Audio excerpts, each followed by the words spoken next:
Hello, friend. Welcome, everyone, to Almost Cancelled. I am Peter, that is Connor, and we are going to talk about Mr. Robot Season 4, Episode 6. It's called 406 Not Acceptable. So, full spoilers for the episode, as always. And, I think last week we said we expect this episode at the very least to sort of be before the actual meeting, the Deus meeting. I'm convinced there's at least another two now before we get to the Deus meeting. It would not surprise me. I mean, I don't think they can drag it all the way out to the last couple of episodes, but I mean... No, because we saw the time at one point in this episode, and it was like 3 in the afternoon. Yeah. 3:30, okay. Yeah, but I mean, we are getting, it's not quite 24 levels of real time, but it is definitely only a few hours per episode, these last couple. It is, yeah. Which I'm actually kind of liking. I'm liking just how condensed it is over the Christmas period. It's not like, like most TV Christmas shows episode. Yeah, it would be a Christmas episode, then we'd be in New Year's already. This is very much it's making this whole meeting and the build up to it feel like it really is the climax of the show, because everything is kind of moving in slow kind of real time towards it. Everything, there's so much prep for all the characters to get into place and all these challenges. There's kind of a rush to it, which I really like. So I just wanted to mention that, and just as the season as a whole so far, I have that feeling, and more so in the last couple. So it seems to be getting slower as we go through the season as well. In terms of how much time is passing. Yeah. So there you go. So we'll get kicked out of the episode then. I got my notes here ready to go. We start off with Vera. Or Vera. I always call him Vera, but some people pronounce it Vera in the show, so I'm not entirely sure which one I should be using. Is this one of those where even in the show they pronounce it differently? I'm sure. I think I've heard it both ways in the show, yeah. I'll be honest, I don't really notice either way. I just hear the name and I know who the character is, so I don't really register how they're saying it. Yeah. Vera would be my instinct, but some characters are definitely pronouncing it Vera, so, I mean, Vera. Potato, whatever you want. This is far from the only TV show guilty of that. So he's got Krista in her house, and she's tied up, and he's telling this wonderful Xmas tale, as he puts it, of a little bitch and a bully. Yeah. Do you know what? Before we just even get into this whole story, I have a pet peeve. I hate people who actually say Xmas. Like, I absolutely understand writing it, but when you're saying it, it takes the exact same amount of time.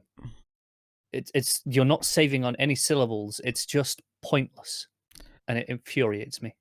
Well, I mean, that's okay, but he is a villain. He's a bad character, so I think it fits in this case. You think this is their attempt to make me hate him more?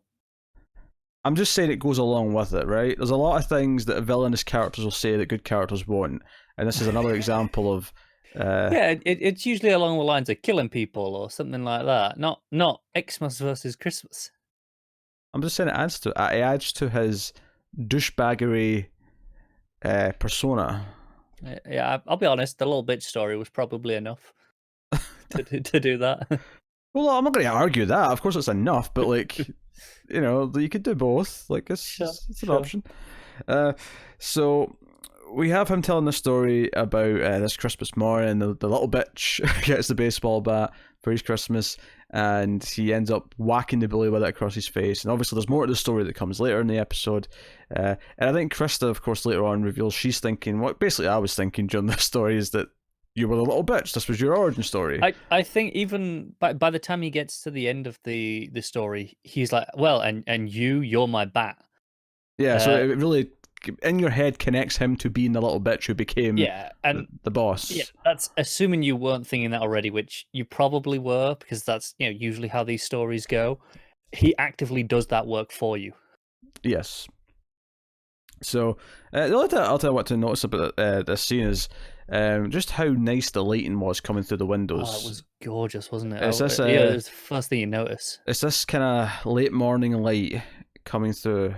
And it just streams in onto the counter. Yeah, really, really nice. There's always a nice sense of sort of cinema. What's what I'm looking for here? When titles come up and it feels very kind of epic because it feels kind of prominent. It always has that in this show, but I really felt it here because he started moving towards her after standing at the counter, peeling his was it grapefruit? I can't remember. and he comes in. It's when he starts moving that the shot finally goes wide, and that's when it says, USA Network presents, and then an association with blah blah blah, and it was a really nice kind of motion to it. It really kind of set up the episode. And then we go to Elliot in a cafe, who's on a phone call with Darlene, who's at our place, or Angela's old place, and they're just kind of like prepping for the thing. There's a whole little emotional beat where Darlene like picks up the ballet shoes. And it's a little beats like that. Elliot kind of does try to connect a little bit. He says, hey, when I said that I didn't want you back in my life, I was being an asshole. So there's a little bit of bonding here, and she's like, hey, keep that app in your phone. I want to know where you are at all times. I don't want to lose you again.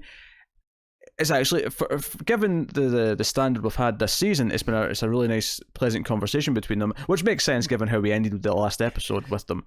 It does. This is just following up from that. But of course, when Darlene tries to leave, Dom is standing there with a gun pointed at her, and we knew she was going to be coming because of last episode again. Janice sent her on that path, whereas on Elliot's side, Leon, who we've not seen in a while, comes in and gives Elliot something. Of course, we realise later what it was, but at this right point, now you're not sure. He makes a comment about recognizing the place, and they made me think this is the same coffee place as the very first episode. Oh, is it? I didn't know. Yeah, it's obviously renamed. It's because I after he said that, I was looking at it and I was like, oh, maybe.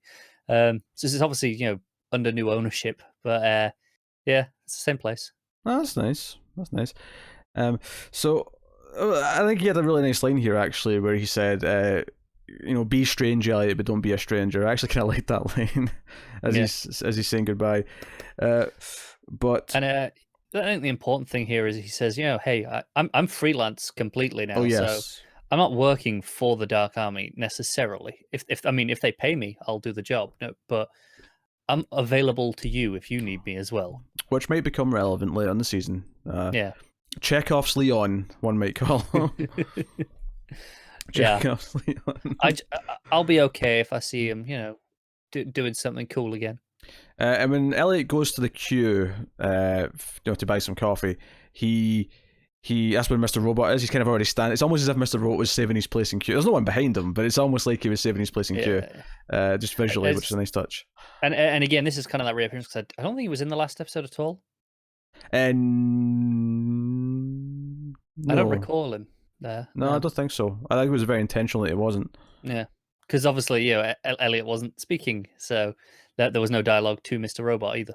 Yeah, I mean, there's been plenty of great quiet moments with them, so he could have appeared, but no, they made the choice not to. It was all him and Darlene. Yeah. So, Mr. Robot's kind of trying to talk about whatever he's going to do. He's like, hey, you're going to cross a line. We shouldn't do this. And Elliot's like, we've already crossed lines. And that's when the narration comes in a little bit again. It just kind of reiterates what they were talking about, is that, hey, yes, there's lines that have been crossed, and maybe, you can't go back again, kind of thing. So it's really building up that he's about to do something kind of vicious that we're not quite sure. Yeah. We're not sure exactly what, but he's about to cross one of his lines. Yeah. We do know from this scene that it is going to do with Olivia, because they bring her name up, but we don't know exactly. I guess the obvious assumption is it will involve her custody, because that's been brought up before, of her son, and using that against her, because Elliot wanted to do that before the Christmas Eve party, which is actually a weird thing. It occurred to me that, that was only just the night before for the characters. Yeah. Yeah, it feels like it was a while ago because it was like 3 episodes ago now, but like it was actually just the night before. Yeah, this series in particular is going to be very bingeable. Oh, very, very. I feel like I almost want to binge this season over Christmas Eve and Christmas Day, just to, yeah, matching like we're the not time. going to be busy. I mean, we might be busy. I don't know. We'll see. We got a lot of Netflix shows, I suppose. Yeah, I was going to say we got at least 2 Netflix shows like that week. And Expanse is on then. Yeah, I'm hoping we might have got that done by Christmas. We may have done. Yeah, it's a wee bit earlier. Yeah. I am looking forward to the Expanse, though. It's going to be good. Season 4, baby. Season 4. Just happy that it exists. So, and then we cut to Dom and Darlene, which basically amounts to, why you're here, where's your brother, Dom's really adamant about asking about Elliot, and when she's like, I don't know, he's still in the city somewhere, she calls Janice. I do want to note though that Janice, when she's on this call, she's still working on that dog that she got a couple of episodes ago. But every shot of her in this episode, or in this scene, is through the big magnifying glass that she's using for her taxidermy, which made her look very sinister in a really sort of almost cartoony way. Yeah, it's that, blown out of proportion. Yeah. And at the end, when she like smells it, that's like, oh, there you are, sweetheart, and smells at the dog. Very creepy in a really silly way, but definitely... She is kind of terrifying, isn't she? Oh, she's got a really good moment later, actually, I'll get to, but yeah. She is. So then we get to Olivia's, and Elliot's there. He's brought the actually, it was peppermint mocha, I think it was, but I did note down, they said it was Christmas in a cup. Yeah. He looked so uncomfortable even saying that. I know. Yeah, why is peppermint associated with Christmas? I never associated with Christmas before. I have, or mocha for that for that matter. I'd have thought like cinnamon, nutmeg. Those are Christmassy sort of drink things. Yeah, cinnamon. I can see cinnamon. I mean, nutmeg is a Christmas drink. I would avoid it as much as humanly possible. I mean, this is not taste. I'm not saying, oh, I like all these things. Those are the sorts of flavors and spices I associate as Christmas drinks. Yeah. Peppermint, not really. I don't really do Christmas drinks, I have to admit. Yeah, I don't either. It's not a thing I'll do like some mulled wine and mead and like I'll use Christmas as an excuse to enjoy things I typically try to avoid for health reasons, but I mean nothing that's actually Christmassy. Yeah. But I mean, whatevs. So I actually took a lot of notes here about the direction the camera work in this scene, where he comes in, she's kind of happy to see him. It's kind of awkward because he just kind of stands there. She's like, "Oh, do you want to come in?" Yes. Comes in, and she's happy to see him. She takes a drink. She holds his hand, and when he brings up some stuff, he brings up your clients, and then mentions where she works, Cyprus National Bank. The camera shot here was wonderful because it had two steps to it. The first step was it was sort of a profile shot, right? And I don't want to quite say it didn't really track in that much closer, but it kind of felt like it did because it kind of like went around and sort of came around her face, and it felt like the truth of the scene, if you will, was closing in on her, right? It felt like it was kind of getting closer and closing in. But then the beautiful part of that is, though, when it got to the end of that movement, the camera then went down to the hands, and we see her hand pull away from his as she starts to question who he is, why he knows what he knows, why he's here. That was a weird thing to say, very intimidating. It was just very, very well done. It was excellent, yeah. Is what I'm trying to say. And he kind of says, hey, the people you work for, they're awful, and they're behind all these various tragedies and wars, and I'm going to take them down. And to do that, I need you to call your boss. Like, this is basically it. And she's like, wait, why do you know where I work? And he's like, I hacked you. And she's like, what? Like, And he just says it really calmly. Yeah. He's been very calm. He's been very succinct. Now, admittedly, I don't necessarily think he offers up some of the vital details necessarily, and especially later, because later on we kind of get a bit of more information for us that gives us maybe a second option, a second path of like dialect or dialogue that they could go down. We don't know at this point though, but it's still the way he's doing it is very kind of uncaring as to how she's taking it, which is not surprising for Elliot, admittedly. Yeah. I mean, it's slightly surprising given that he did have a genuine connection with it, but clearly, this is, the whole thing. This was a line he was crossing. That this was someone he was starting to care about. Yeah, well, that's the thing, though. Like, this is far more impactful because it's someone that he did care about, because he did form a connection, and we cared about that connection in that episode. And also at the end of that shot I was talking about, at the very next shot, it cuts to the opposite side of them, so it actually crosses the line in the cut. So it's another visual representation of, okay, we have literally crossed the line in the scene. Yeah. That's where the line crossing happened. And even though of course there's bigger revelations to take in this here, but he says, you're using you, and she's like, they're using me, like, you're using me, you're trying to force me to call my boss. Yeah, the audacity. Because the goal here, of course, is for her to call her boss, so that her boss will log in, because he needs him to log in so that he can steal his password and stuff like that. Because obviously they've done all these hacks already, they've got the stuff in place, but they need that to happen to get the final details they need to achieve, the heist, essentially. So when he says the question, because she says, leave, I want you to leave right now, and he's walking towards the door, he says, what happens if you fail a drug test. And again, I noted down the camera movement here. She's got a lot of headroom, as a lot of shots of Mr. Robot often do, but it does track in slowly, which is, don't get me wrong, that's a pretty standard technique, is when someone realizes something, when it dawns on them what's happening in the moment, the camera tracks in. I think this tracks in slower than is usual in those moments, though. Yeah, it's very slow. And it's not the only example in this episode of it happening either. It happens a few times. And then the other big visual thing I want to mention here in terms of the camera work is once Elliot sort of steps back into kind of his main place for the rest of the scene, I noted that his framing, there's a sort of like doorway behind him, but unlike the obvious thing to do, which is to frame him inside the door frame and have it sort of border him, he's actually like overlapping the edge of it. Now, in some scenes in a lot of movies and TV shows, this will just be happen to where he's standing. There won't be any meaning behind it. This being Mr. Robot, and given the fact that earlier on Darlene was perfectly framed in a door frame, when she was on the phone to Elliot, she was like in the door frame and we were looking from the other room and it was perfectly around her. I think that's just a very clear little visual thing to show that he's out of normalcy, if you will. He's out of it's again crossing the line, right, of the door frame. He's out of the boundaries. He's you know, whatever way you want to put it. Yeah. So just another little visual thing there.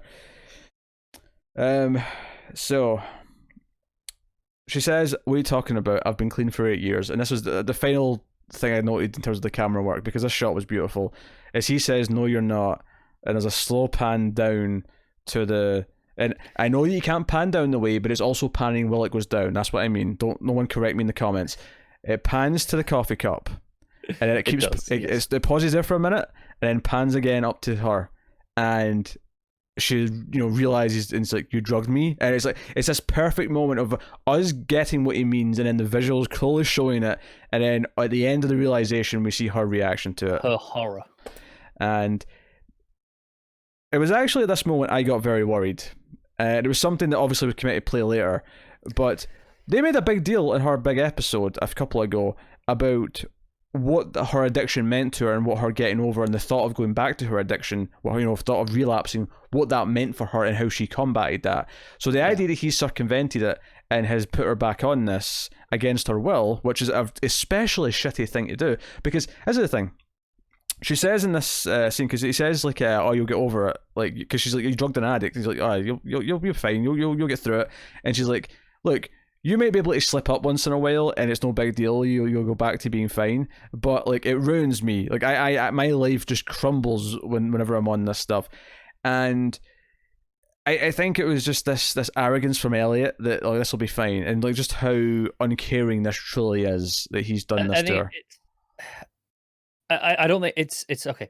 This is gonna sound odd. It's not quite in his head. It's not quite as malicious as it seems to us, because I think he genuinely does think that he's done this before, right? He's had addiction problems and slipped up, and like I said, he's managed to just get back on it. And I think he just assumes that everyone else can be the same. That she'll just get over this. I don't think he thinks that it is quite as bad as what it actually is.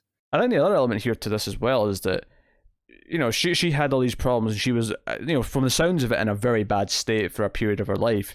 And she genuinely got through it and has achieved a pretty normal, relatively happy life. I say relatively because, she has got joint custody of her son. It's not like she's in a happy marriage, but she is a bit lonely. But she's got a good job. She's been, clean for 8 years. She's relatively doing the right thing and being, relatively successful from it and relatively happy. Elliot is someone who has not, gotten over anything. He may not be in the drugs anymore, but he is still messed up. Everything, every scene with Krista proves it. Every scene here with Olivia proves it. He is far from healed. Pretty much every scene with everyone and Elliot proves it. True. Every scene with Elliot and himself proves that, because he just starts talking to other personalities. So the idea that he's pulling someone back into their craziness, almost as a selfish thing, because he hasn't been able to get out of his, there's that kind of element to it that I think really makes it a really dark thing, even if it's not something he's intentionally aware of. And I think he isn't super aware of it, but becomes more aware of it during the episode. And it's one of the things I love that it does with the Mr. Robot narration when we come back to them in a little bit. But yeah, so she's like, "Hey, you need to phone your phone," because I think he ends the scene with saying, if you don't do this, you're going to lose your son. And I was like, "Well, come on, Elliot." Like, that is like super dark shit, like right there. And that is very much crossing the line by his standards. I think more so to him than the actual drugging. Yeah, the whole thing's a line cross, and obviously Mr. Robot clearly thought the first part was a line cross because he was trying to talk him out of it. Oh, definitely, yeah. But I think let's say I think Elliot sees the actual using the son to coerce her, as someone who is relatively speaking a good person. By the standards of this show, a very good person. I think using that to coerce her is probably worse to him than putting the drug into her system. I mean, you say that as if there's an obvious one that is worse. They're both pretty heinous. They're pretty bad, yeah. I don't know which one is obviously worse than the other. I mean, one is you'll lose your son forever. The other one is you're now addicted again to something you quit a long time ago. I think worse to him, like from his perspective. I think one is. I know, but the assumption there from you saying that is that the opposite's true for everyone else's opinion. But I don't know if it is. Of course not. No, I feel like it's pretty terrible. Yeah, I feel like they're both pretty awful, and it's hard to quantify which one's worse. So then we cut to Zhang. His assistants, once again, it's like, hey, this photo of Elliot and Darlene, we need to kill him. Let's kill him. And he's like, no. I'm not letting this project slip out of my hands again because he's dead and his hat goes away. No. Get him, bring him in alive. I want him to see the full potential of what we're doing. And the other line of thing he says is, it's time he learned we're on the same side. Now, yeah, very interesting. Now, I do genuinely think this is kind of a bit of a villainous point of view where, you hear villains kind of say that a lot in movies where they're like, hey, we're really on the same side, but they're not really, right? I feel like that it's just that. I don't actually think that he's going to prove to Elliot that they're really on the same side. No, well, unless this is like a whole anti-capitalist angle that he's actually got, that, all this collecting all the wealth and he's going to really, destroy the economy and all that sort of stuff that Elliot thought he wanted. He wanted, yes. So this would be this would be Zhang operation under the assumption that Elliot still wants this from season 1 days. Yes, which I have no reason to suspect that he doesn't think that this is the case. Even if he's like, oh, Elliot thought he went about it the wrong way, but he probably still has those goals. And I think even in this episode, I think there are some lines that indicate he definitely still holds those ideals and that moral viewpoint, even if he went about it the wrong way before. Oh, we'll get back to morals, don't you worry. Darlene again next. Dom, gets a call from Janice and is like, hey, she's not giving up the brother. But I did hear her talking earlier. We can use her phone to find him. And I thought it was weird that Dom never mentioned that the first time she phoned her. Like, it felt like that was just because she would have known it at that point as well, because that happened before she phoned her the first time. But whatever. Yeah. And she's like, okay, we'll be there to get the phone. And as soon as Dom said the words, we don't need her, I'm like, well, they're going to make you kill her then, aren't they? And then yeah, sure it was enough, pretty clear. A minute later, she's like, yeah, kill her. And makes a point of threatening her family, saying if you don't kill her, if we have to do it, then we're going to go kill your mum, your whole family. That's the gist of it. So pretty much. You've got until 3:30. What I do like as well, this is going back to the tracking. Although I actually think this may have been a zoom rather than a track. It looked maybe a bit more like a zoom to me, which is very rare on fictional movies and TV. You often use the zoom function on the camera. It's a very documentary thing to do, is use the zoom.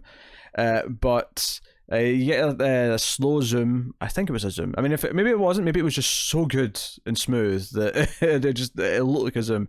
But you can usually tell a difference. But it starts doing it to both characters, both their shots on both sides, because it starts off with they've got a lot of headroom on both sides, as Mr. Robot often does.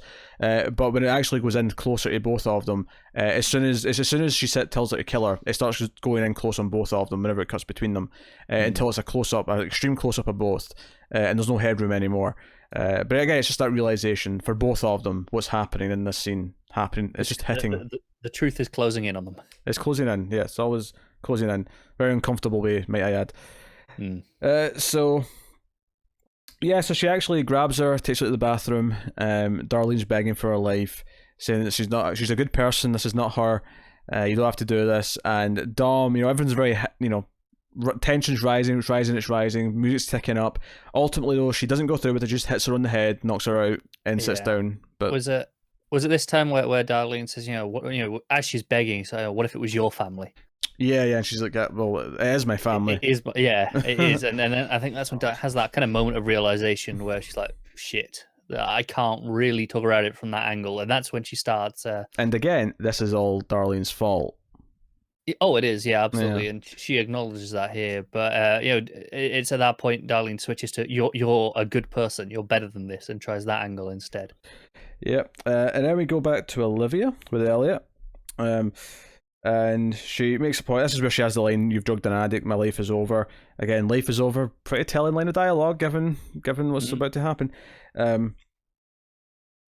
So, and that's the thing. Elliot gets very defensive. And this was like I was really noticing this year, and the performance here from obviously he's always great, right? Malek's always great, but obviously, I thought he was really going above and beyond in this scene because he responds to sort of these accusations of like doing these awful things to her by saying, "Well, you should have thought about that before you worked for them." He starts to deflect and starts to blame her when she clearly doesn't really know much about who she works for.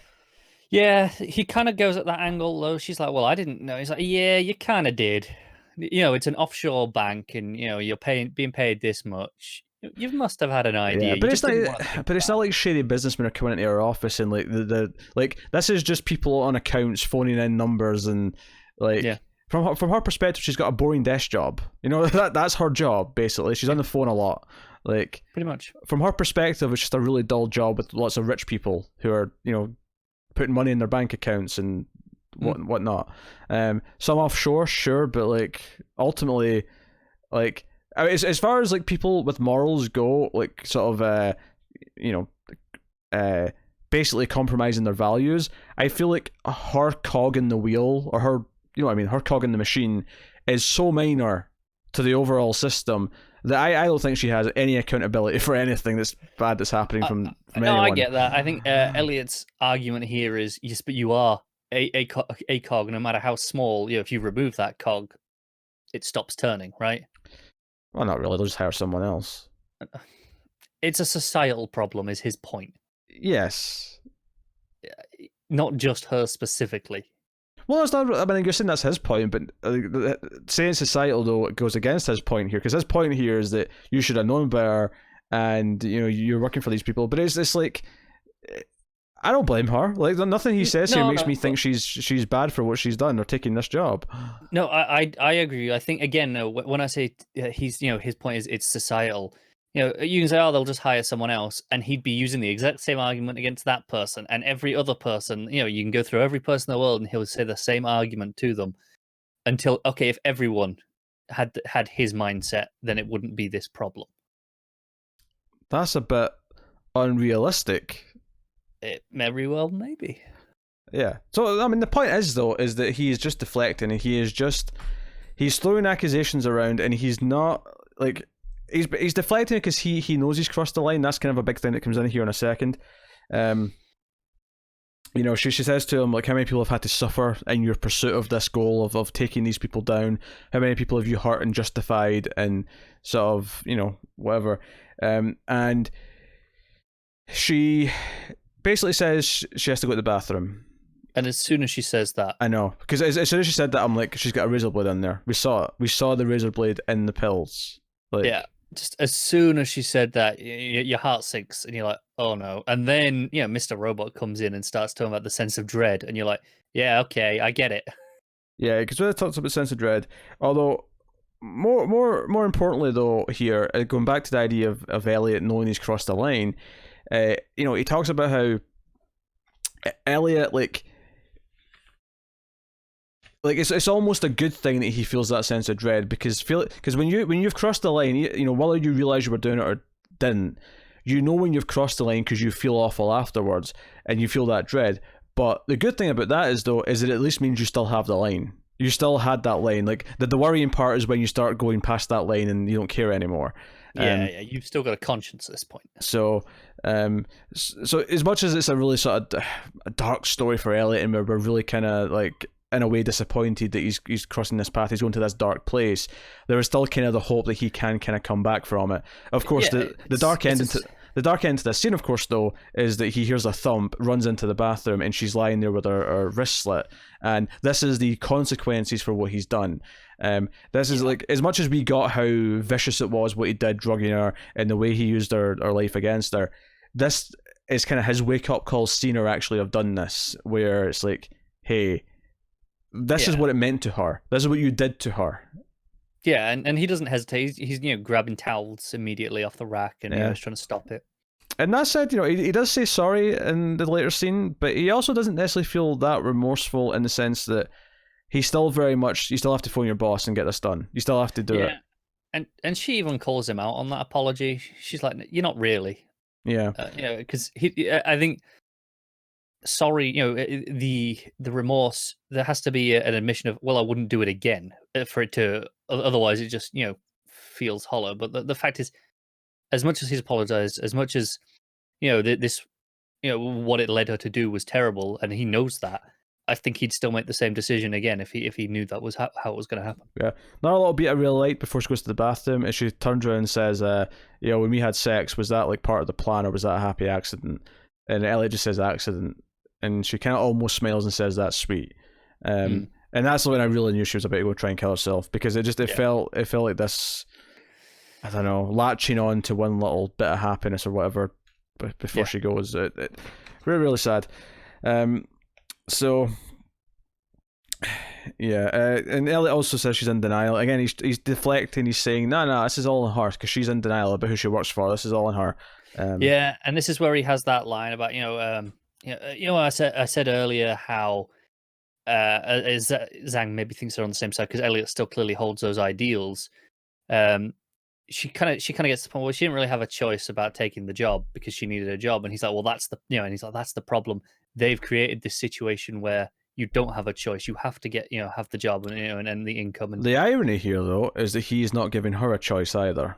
Exactly. Yeah. So, and obviously this is a point that's made later, but this idea that he is almost becoming as bad as them, and his methods of how to achieve his goal, even if his goal is more noble, even if you could argue that what he's going to succeed might possibly be worth, the destination might be worth the journey, essentially. Ends justify the means is, I guess, the expression I was going for there. I just kind of went a different way, but you just really determined not to say it for whatever reason, then gave in after. So we go back to Vera and Krista, and she's basically just saying, here's the diagnosis: he's schizophrenic, he's this, he's that, insomniac, blah blah. She's giving him the medical list, and he's like, no, you're giving me the sidelines. I want the headlines. Come on, give me the big things. I want the juicy thing that'll let me take him down. And bit here I really liked is she's talking about why she had to stop seeing him and she was scared of him and all that, and he stands up and yells, you weren't scared of him, and shouts it out. And what I really liked here, though, is that the music that was playing was a sort of low synth that was playing, just cuts immediately as soon as he stands up. Yeah, I particularly enjoyed the music in these scenes. I think it opened with I think they were all Christmas related actually for these scenes. I don't know about all of them, but definitely that opening scene when he tells the Christmas tale, it's the D D D D the bell carol. D D D D D. Is that what it is? I don't know what it's called, but yeah, it's a bell carol. It's just one of those things. You watch Home Alone enough, you've heard that one. I remember having to do that in a choir once. That doesn't surprise me. Yeah, it's a really versatile Christmas tune because you can actually apply, like in this scene, you can apply it to a darker, foreboding scene and it works. Yeah, I know. The Batman Arkham Origins game used that a lot. Yeah. I remember it. Yeah. So she says that, and he's like, no, you didn't. This blah blah blah. And Krista basically kind of fights back a little bit and says, look, like, you can bully me as much as you want, but just because you had a baseball bat as a kid and beat up the bully doesn't mean that threatening me is going to work the same way. And he kind of sits down and he's like, and I like the performance here because he almost looks kind of upset, like he may even start crying. He's like, wait a minute, you're calling me a little bitch, and then it just sort of turns, and she looks kind of terrified. It's like, oh shit, it gets sinister, doesn't it? if I just upset him. And he makes a point of asking his two henchmen, like, hey, what did she just call me? Oh, a little bitch. Like, oh yeah, you call me a little bitch. It's like, did you hear that? It's like, yeah, I heard but that. the funny thing is he's impressed. He's impressed that she somehow did that subtly, with, even though that wasn't her intention. Her intention was not to call him a little bitch, but in a weird roundabout way, she kind of has done. And he's like, hey, I even let my bitch call me a little bitch, and he's impressed. He's like, hey, you pulled that off. Like, that's basically his action. Got that unhinged, terrifying thing going on right here, because you don't know quite how he's going to react next and what he's going to do. Yeah, you don't really know like how he's going to take anything. Like, if there's a lot of people on the show, terrible people, who I kind of understand their mindset, right? Even when they're going to do terrible things, obviously that are terrible, I understand what they're thinking, at least in the moment. Yeah, this guy. He's a wild card for sure. Yeah. Our boyfriend Jason is at the door, and he kind of like, oh, maybe we should invite him in and use him to break you, and that's kind of the end of the scene. We go back to Olivia's place, and she's patched up. Elliot's bandaged her up and stopped the bleeding. And so this is a really interesting detail here we find out. She says, hey, you said that this group were responsible for this particular tragedy. And he's like, yeah. And she's like, my mother died in that tragedy. And he's like, I know. And I think that was the moment where I'm like, so there was something you could have done, an alternate tactic you could have used to try and convince her. You could have played that card. You could have opened with that card. I think it's notable that he did, right? Because, early on when he's explaining, the day script, before he gives her the, I think it's before she's drinking it anyway.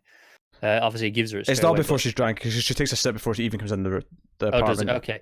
So it's before he goes down the harsh angle. He's trying to explain, you work for this group, and he does list this, he does. Incident. But he could have leaned on it. He could have said, hey, they killed your mother. And I mean, hell, he could even relate to her, like, hey, they killed my father. Like he could. No, I get that. I think though there is in terms of convincing someone, there is a smarter thing to okay, they come to that conclusion on their own of, okay, letting her reach that. Oh, sure, but I'm forget about what will actually work or not. It might have worked, it might not have worked. The point is there was an avenue to take that wasn't threatening her custody with her son. It wasn't going down that dark path. There was something he could have done that was different. And I think it's very notable that when he walks out of shot at the end of that little bit, Mr. Robot's just standing where he was behind him. We don't see him before that. When he walks away, we see him standing there. Yeah. And it's a really good moment, but I think that's kind of what that moment said to me is like seeing him, it was like, yeah, Mr. Robot was kind of thinking this. Like he was like, we could have went down this path. I love the shot here with his face. It's always, one half, it's always in shadow and one in light. And again, it's the duality we've talked about a lot on this show, of course. But the idea that, okay, he's losing himself into that darker side as it goes on. But it is worth mentioning, when she makes the phone call to her boss, it's after this little back and forth about her mother dying and being killed by them. So in this moment, despite everything else that's happened, it's that little push that does give her the motivation and the moment itself to make the phone call.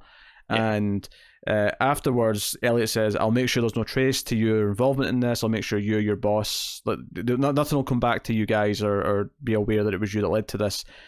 And, she doesn't really seem to care. It's like, no, sure, she'll probably care about that in a day when she's had time to calm down and think about it. But right now, she doesn't care about that. Yeah, and I think this is where she calls him a monster. She says, you say I work for monsters, but you're a monster too. Or you are a monster, but you're the worst kind because you don't realize you're one. And that's kind of the theme of the episode. It's been kind of a big theme of the show for a lot. And it goes back again to us speculating about the third personality. And is the third personality, much worse? Is it someone who's much vicious? The scene from season 1 with Angela, then the dream sequence certainly implies it is. Someone who's not scared of Vera as well. That's the other big thing we've got to go on. Yeah. It's going to be a big, interesting reveal, I'm sure, in a couple episodes' time. Yeah, very intriguing. And as always, I was sitting watching his face and wondering, is the third personality coming out? But I don't think so, because the way Mr. Robot kind of is constantly judging him for his actions, Mr. Robot doesn't know who the third personality is. So Mr. Robot judging anything that we see Elliot do in this episode kind of confirms to me that this was Elliot the whole time. Elliot's went to a dark place. He's not become someone else. I think the key determining factor to tell us that this is Elliot is that conversation about the dread and the guilt. Yes, that's true. Yeah. This third personality would not have that, by everything we've heard, anyway. Yes. Based on our current information, which admittedly is very little.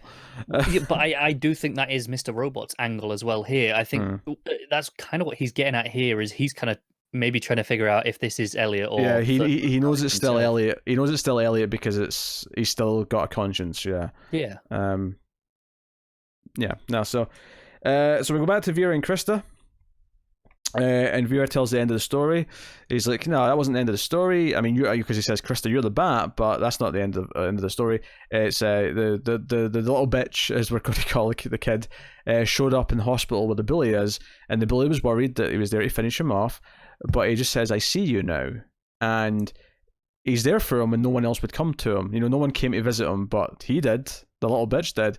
And from that day forth, the little bitch essentially, the word he uses is owned the bully. The idea that the bully is now loyal to him forever, and he's earned respects, maybe not the right word, but certainly earned his loyalty. But and it's like, okay, that's what he wants from Elliot. He wants Elliot to be broken so he can build him back up. He wants to hit him so hard with something, not physically necessarily, but something where he can be his savior and then have him on his side forever. So he can be the one that Elliot leans on to get through it, and then will do whatever he asks. And it's when he threatens her boyfriend, making a point of saying, "Hey, I know where he lives. I know, blah blah blah." And he takes out the gag, and she's very scared. And he leans in, and she says, "Go to this filing cabinet in my office. You'll find this file from this date." And I actually was expecting her to say it a little bit sooner, but ultimately what she said is what I was expecting. Because he's like, what will I find? And she just says, Mr. Robot. And that's ultimately where this was going, right? It was Vera was going to find out about him having more than one personality. That was where this was leading to the whole time. Yeah, and it's Vera presumably going to try and play them off each other. Maybe, and so that's basically it. She's like, that's how you'll break him. You'll break him with Mr. Robot, whatever that means. Of course, she doesn't necessarily know. I mean, I know Elliot briefly mentioned to her on the street, but she doesn't necessarily know the extent of what their relationship is right now, because they are closer, they're working together, I think, in the street, it felt like maybe she got an idea that, okay, there was a bit of acceptance there, that, but not the codependent relationship of actually working together that it is. So it's going to be interesting to see what angle he takes to try and split them apart and, get Elliot on his own, essentially. Yeah. It's a really solid scene. It built up really nicely, and even though the culmination was obvious where it was going, it's still in fact, there's a really good. I noted down. There's a big music sting when she says it. It says, "You'll find Mr. Robot." Ding! It's like a synthetic sting. I thought it was really good. So, fun stuff. And then we go to Dom and Darlene. Darlene wakes up. She tries to connect to Dom by saying that their night together meant something to her. It was nice, blah, blah. And you don't know how much she means this or how much she's just, saying whatever she can. I don't think she means it. If I was to say. That's fine, but I think it's unclear. There is an element of doubt, I think. So...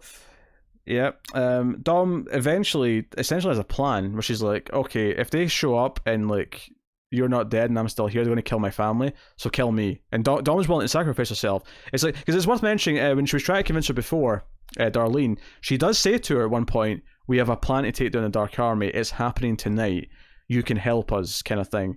And Dom says, not enough time, I need to kill you by 3:30. Which is true, and I was actually wondering in my head how they're going to get out of this dead end. How do they get out of this 3:30 deadline for killing her? Which they do successfully, because of course the reason why they want Darlene dead is because they've got the phone, and of course Darlene slyly wipes the phone when Janice walks in because they get caught. Basically, she walks in with her two henchmen, catches them as Dom's begging her to shoot her, and she's holding the gun up against her chest. Yeah, and the bang of the door is, there's a second where you're supposed to go, was that the gunshot? Yeah. And very menacingly shot, it's very low down, low angle looking up at Janice. She walks in like Darth Vader flanked by stormtroopers. she does actually. She looked very menacing at one point. She said something like, "Oh, this is very surprising," and she has these like big eyes. Her eyes are almost bulging out of her head. It's very creepy. And she says that, "Hey, Dom, we're going to kill you because you're still useful, but this is going to be very painful," implying that they might go after her family now because of this. I see. That's the thing. I don't know, because if they go after the family, that they've lost all their leverage. Well, one of the family. What have they got on it? Well, I mean, sure. They can kill her mom, and her dad's still there to be killed. I mean, sure, I guess. Classic tactics. Yeah, okay, I can't argue that, I guess. So, phone's wiped, which neatly ties up the idea that they have to kill Darlene because now they need her. They need her to find them. So, yep. There you go. And then we come back to Elliot in the street. Krista calls him. It's a very interestingly edited piece here because it kind of like overlaps a lot of her lines. So it condenses it obviously, but it kind of gives it this frantic kind of feeling.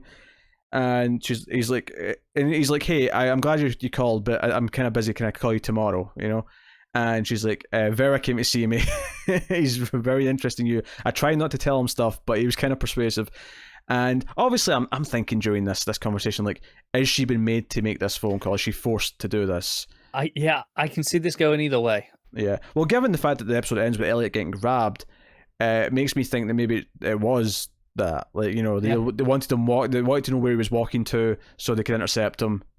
That makes sense. Simple. I really love how he gets grabbed. Mr. Robot's narrating, and it just cuts off in the middle of a sentence. Yeah, it cuts him off. Yeah, he's making this grand speech, and I think the motivations here are really interesting because it's this idea, and Mr. Robot kind of like points this out, is that he almost needs to try and redeem himself for what he just done because he knew he crossed the line. So the idea of saving, because Mr. Robot says that Vera just wouldn't let her go, which again implies that she's been forced to make this call. Even they were kind of aware of that possibility.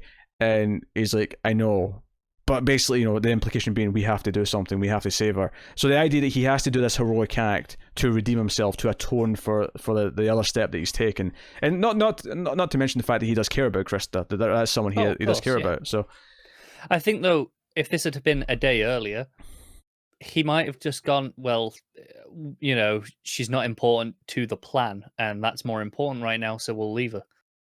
I think there is a possibility that without that driving guilt of what he'd just done, he doesn't make this decision to go and play the hero. I'm not willing to say that for sure. I think no, I'm not saying for sure either, but I think it's possible. Yeah. I think it's possible that he's like, no. The plan's on such a tight time frame. We have to do this. This is more important. We can leave her for a day and hope for the best. But I mean, it didn't happen that way. So it's only relevant in the sense that he is definitely driven by the guilt. Yeah, these episodes are going far too quickly. I'll say that much. They really are. Far too quickly. Cannot wait for episode 7. We're next week's the middle episode. So I'll say for sure, I definitely don't think we're getting this Deus meeting next episode. There's at least one more before I agree. we get to that. I think we've probably got this. It'll be a mostly Vera episode. Yeah, I'll be dealing with. Side of things. I think it'll be. Yeah, we'll still have Darlene and Dom's side or whatever they're doing with Janice, but in terms of Elliot's plot, it's going to be about Krista and Vera and dealing with that. Yeah. Just before we wrap up, we spoke a lot about the acting and the delivery and the direction. Yes. But we should give a shout out to Amelia Gray, who wrote the episode, because this one was not written by Esmail. I think the dialogue is top notch in this episode, especially because a lot of it hinges on these key conversations, like between Elliot. There's a lot of very good telling lines, and what I think is really impressive is a lot of them where I could actually predict what the lines were going to be. Like I said, I knew she was going to say Mr. Robot when he said, "What will I find?" When Olivia said, "You say I work with monsters," I knew her next line was going to be, "But you are one." Like, I knew that was going to be the line. But it's not predictable in a bad way. It's predictable because it's such a well set up line that it's, of course, this is what follows it. Yeah, it just makes sense. So, no, I agree. No, dialogue was on point. Performance was on point. Direction was on point. Bizarrely, I mean, this might be one of the lesser exciting episodes of the season, just because it is a sit down and talky episode. But I mean, that's okay.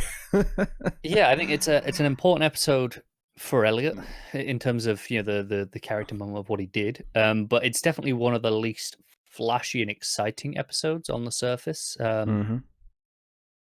Still extremely enjoyable hour of TV. Don't get me wrong, it's great. Yep. So episode 7 next week, and we can look forward to that. And it's just funny because when it started and it was already like getting close to Christmas, and then I think by episode 3 where it's already Christmas Eve, I was like, oh man, we're going to be past Christmas before the end of the season. But it's moving at such a small chunk per episode now. We're barely going to touch the New Year's. It might still be Christmas by the time we get to episode 10 at this rate. Yeah. So that is cool, especially if I end up getting a tree in the background. So it means that it'll be in tone. I've got a tiny little tree somewhere. You could put a tiny tree in the background. Maybe, if I can be bothered to find it. Yeah.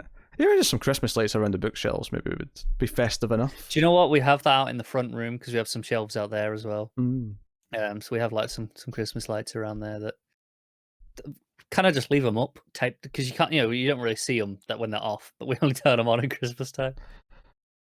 So lazy. They're taped around the edge, and it's like, yeah, do I really want to tape them down to put them back up when you could just leave them off and not notice them? All right, that has been episode 6 of Mr. Robot. Thank you very much for joining us. You can, of course, let us know in the comments what you think of the episode. Give us your theories, your thoughts. You can, of course, ding the bell on YouTube to make sure you get notifications. And you can get us on the Twitters at mail_fudge for channel updates. If you want to support everything we do, apart from the stuff that I already mentioned there, you can get us over at patreon.com/mailfuzztv, where you can support us for as little as $1 per month, and you get some bonuses, you get outtakes from various things, you get bonus episodes of various movie podcasts we do, as well as other stuff at the higher tiers, and you get all that, and you can also support us in a free way by rating us on the podcast app that you use. Most people use Apple Podcasts. Give us 5 stars, maybe a little review, and that'll help more people find us in the future. So you can do that too. But that has been Mr. Robot. And like I say, check out other stuff we're doing. Me and Tara have been reviewing Watchmen every week, so look out for the next episode of that in the next day or so. You can also check out. That's the only other really big TV show right now. But soon. We have The Mandalorian this week, the pilot, so you can see me and obviously earlier we mentioned, we've got The Expanse coming in December and some other Netflix shows coming, late December, so stick around. Yes, Witcher and Lost in Space Season 2 and other things. So that is us. So thank you once again for watching or listening. We always appreciate it. Keep watching TV, guys. Have you got any vanilla?